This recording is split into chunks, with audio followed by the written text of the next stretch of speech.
I watched Marty Supreme last week. Yeah, I watched Marty Supreme last week. Mm-hmm. And here is my score. Phil, I'm giving it.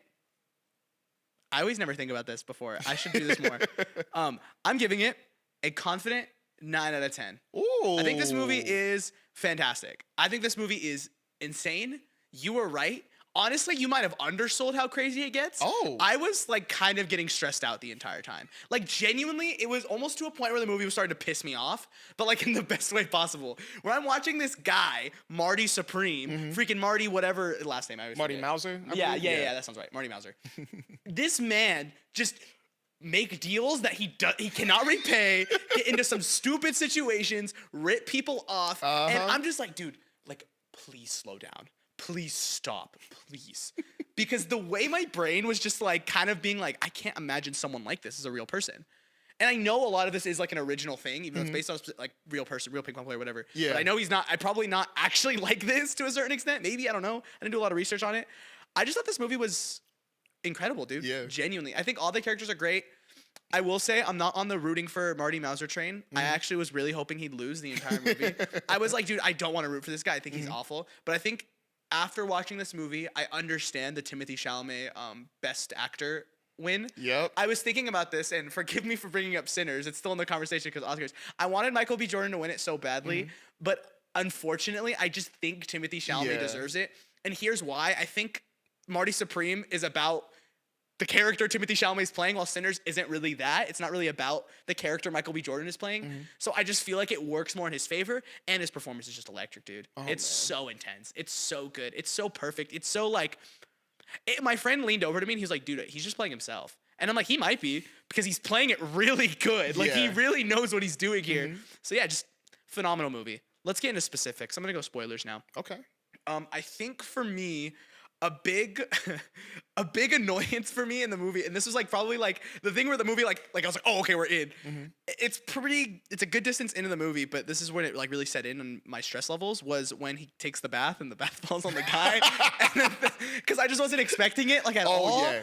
And what's so funny I think about this movie, and it's Josh Safdie, correct? That's the director. The way this movie, the way he unravels everything was like driving me insane. Yes. I was like, dude, stop, please, because the bath falls on the guy, hurts his arm, hurts the dog. He's like, all right, now I gotta take the dog. Take the dog, and Buddy's like, you know what, let's go make some extra money. We're gonna go rip off a bunch of ping pong players, rips off those people. They pull up on him. The dog gets lost. Their car, they scrapes their car. There's a big fire explosion thing, whatever.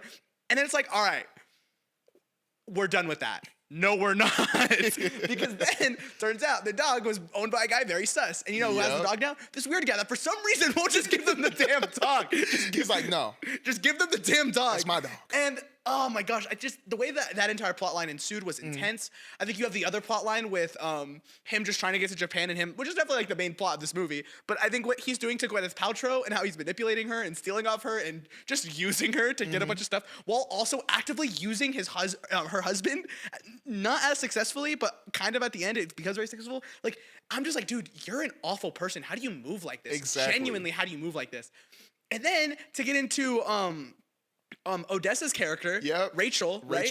The freaking all of her stuff too. With, by the way, really fast, single greatest transition in any movie I've ever seen. When they're doing it, and then it, like the movie cuts and it does like their credit scroll, and it's just like sperm going in there, going in the egg, whatever. I was leaning back and I'm like, are we in the right movie? Like, did I don't know if this is the right movie actually. But then when it gets in the egg and it turns to like the ping pong ball, I was like, bro, like actually that took me out. I started laughing unbelievably hard. I was like, dude, no way. Like, who in the writer's room in their right mind was sitting there was like, all right, no, I have an idea, guys. What the ping pong ball kind of looks like a woman's egg. Now hear me out. There's a scene in the beginning of the movie, perfect transition to show this man loves ping pong, you know? And I was just like, dude, insane transition anyways. The way that unfolds later with obviously her getting pregnant, and you're kind of waiting for a good chunk of the movie, like when's that gonna come back because he's so busy playing the pong and whatever. Like, you're kind of waiting for that to come back, all that to lead into him getting arrested, running away.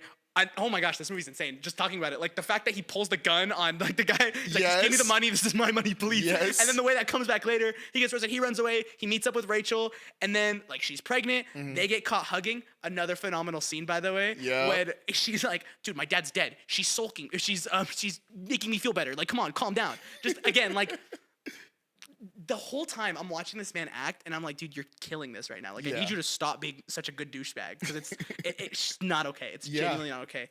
And I think just a phenomenal twist was the black eye thing. Oh, Tyler the Creator's character? No. Wait. When Rachel gets the black eye, Black eye. Yeah. Oh, my bad. Oh, yeah. My favorite twist in the movie is when the black guy shows up. I was like, what else are you talking about? No. The black eye stuff was really good. And I caught on, but I was just like, oh, I think it's just the makeup thing. Like, it just doesn't look that good.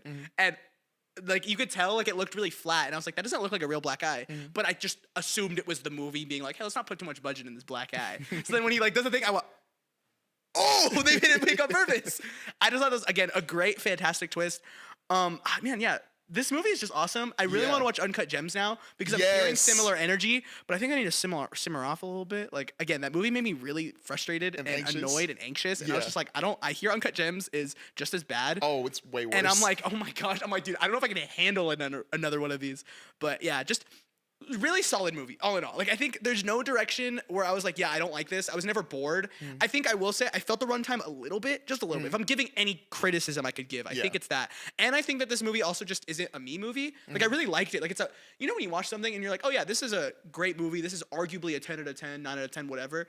I'm just not there, you know? I think there's a lot of Christopher Nolan movies where I watch them and I'm like, yeah, it's a phenomenal movie, but I'm not going to sit here and tell you it's my favorite movie. And I think that's where this movie kind of falls into. On my list of 34 movies, Tyler, remember how I sent you my Letterboxd thing? This would have made it. It was number 7. So, and this probably would have made best projects too. So unfortunate. I think I had mine. I think I had Marty Supreme at 10, maybe, or 9 or 10. It's a great movie, and I think everyone should watch it. Genuinely, it's doing really well for itself. So I imagine anyone listening to this has probably already seen the movie. And I'm sorry I was so late, because I should have watched it that weekend. Why didn't I watch it? I was gone, right? I was out of town. I was out of town. Yeah. So I'm upset I wasn't there for the weekend, but that was, again, I'm happy I watched it, and I definitely did not regret it at all. Fantastic movie. Besides the bathtub scene, what was probably another scene that like really gave you anxiety in the craziest way? I think it wasn't a specific scene, but every time he told someone I'll pay you back, like, that was pissing me off. I'm like, dude, I can't imagine telling someone I'll pay you back and then not paying them. Like, at least within a day or two. Exactly. You know, I was just like, you're awful. You're freaking awful. Who would do this to a person? Exactly. I think here's a specific scene. The scene when the mafia guys and Marty and Rachel go and raid the guy's house. Yeah. When the dude gets shot in the face, it scared me. I actually jumped. I literally went like. I think everybody jumped. I was watching that scene. It was so loud and intense, and the movie is like, it's loud, but it's not like gunshot loud, you know. And that caught me off guard. And I'm not gonna lie, I'm gonna be honest with you, my guy. You kind of asked it, not the mafia guy. I think later when the guy inside the house gets shot, you kind of asked for it. Just give him back the dog. I was gonna say, just give him back the dog. It's not that big of a deal. Like, I genuinely wish this movie showed me that man's thought process so I can understand why he wanted that dog so badly. Like, imagine it's like, oh, Old Yeller died like 2 years ago, and he looks kind of like Old Yeller, so I'm gonna keep him. Dude, like, to me, it was just like, you saw Marty and Rachel. They don't look like bad people. Really, they don't. So when they initially show up to you, the only sus thing was like, hey, he was looking at my house. But Marty was very clear, oh, I saw my dog in your house. Can I have it? No. What dog? I don't know what you're talking about. Dog, are you serious? Like, what are you doing? Just give him the dog. So, I'm not gonna lie, kind of asked to die, if I'm being completely honest with you. Like, I didn't feel bad. I didn't feel bad. No, I didn't. Why would I feel bad? He literally got himself killed. When he was laying on the ground, I was like, hey, the more you F around, the more you find out. And then when freaking Marty runs back to the gunshots and gets the envelope, and it's like, when he looted dudes, yes, when he got shot. Bro, please just get out of there, leave. I'm like, you better hope he dies, bro. You better hope he dies. I thought he was gonna come back and shoot him. I know, I was scared. I thought he was gonna come back and shoot him. And then just really fast, final scene with the final match was really, really good. I really liked it. Ping pong looks cool. And now my Twitter my Instagram and my TikTok are all ping pong. So, and there was already a lot of tennis, so now it's just a lot of ping pong and tennis. So it's just, again, fantastic. And then the final scene was great.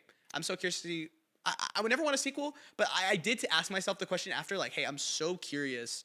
Like, does he actually stick around? Does he become a better guy, or is he still a douchebag at the end? You know? I think that's all I need. Yeah, I know. I don't need a sequel. I'm never gonna say I need a sequel to this movie. I'm just like, dude, I really am curious. Yeah, I was literally about to ask you, what did you think of the ping pong scenes? Not just because of the last one. What did you think of the ping pong? Super, super good. All super awesome. Ping pong is fun to watch. Before this movie, I've watched ping pong before. Like, I just think it's really fun and cool to watch, especially when people are good at it. I like the scene when Gwyneth Paltrow's character shows up and he notices and he's like, all right, let's just make this game fun because he's winning and he's like doing the most. What an a-hole, bro. What an a-hole. But genuinely cool. I was like, all right, I rock with that. Like, that's sick. But I loved it. I thought it was really good. What did you think about because I want to go into the final scene a little bit, or the final ping pong scene. So, did you, by any chance, when he finds out he can't go to the tournament, did you feel a little bit of pity for him? Just a little bit? Yes. Because he was working so hard to get there. Like, I think what I like about the character is his hustle, but I don't like how he hustles. You know, it's just like, dude, you're an awful guy. Yeah. But yeah, when I heard that, I was like, man, like, in my head, though, it was less of pity and more so, man, are we not going to see a final tournament? Is that what's going to happen right now? Like, dang, that kind of sucks. But I do feel a little bad, 100%, because he's working really hard for it. He's been training. He's just an awful person, and he's trying to screw everyone over. So I felt a little pity for sure, but no, I didn't like, again, I see a lot of love for Timothée, like, the character Marty, and I'm like, guys, I don't think we should be liking this man. He's awful of a person. He's an awful person. I think he's one of those guys where you meet him in real life and you're like, dude, that guy's the worst person I've ever met. Yes. But you watch him, like, you're like not in the situation, so you're just watching it in a movie. You're just like, that guy's so cool. I want to be just like him, you know? And you're like, no, he sucks. I'm not gonna lie, I didn't feel that for a second. Maybe the first. I felt it a little bit. In the beginning, I felt it. Yeah, the first 2 minutes, but right when he talked to the dude about like his hotel accommodations, I was like, nah, bro. No, I rocked with that actually. What? I did. I was like, that's cool. You're playing. When he went up to bro and he was like, well, why are you living in a better hotel than I am? Like, where are you staying? He's not wrong. Huh? I agree. He's not wrong. He's competing. What's the other guy doing? Nothing.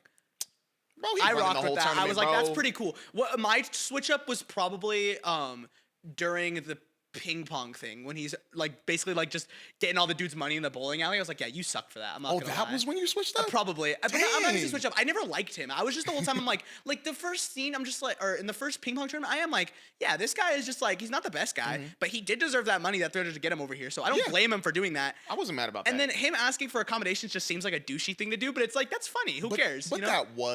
that was a very like really rude thing to do because once again, wasn't that his first time playing in that tournament? So why are you going to go up to the person who's running the tournament and just be like, why are you living better than me? I should be in the same hotel as you. Like, it's like that mindset alone is kind of like. For me, that's like the cool hustle. And then it gets to, I'm going to promise everyone money that I'm never going to give them. And that's when I'm like, this is just ugly. I don't know, man. Just hearing him have that first conversation with that guy and really think that he should be in the same hotel as the dude running the tournament. I'm like, all right, bro, come on. Freaking yeah. But yeah, the movie, I like that movie. Yeah, the movie rips, dude. It's just, Timothée Chalamet did such a good job playing an a-hole that I hated that character that I can't give it a higher thing than 8. Yeah. Like, I can't. I want to give it a 9 out of 10, but I'm like, I hate Marty. I don't want to root for him, so 8 out of 10. But so, Marty Spring was really good, though. It's just, I hate the character, bro. I don't hate you, Timothée, though. I don't hate you. I just, Marty Bowser. If he were to talk to me the way he did. I hate Timothée. Just saying. I love him. You hate Timothée? No, I love him. I'm about to say you love Doom. Stop it. Needless to say, that movie rips. Oh, yeah.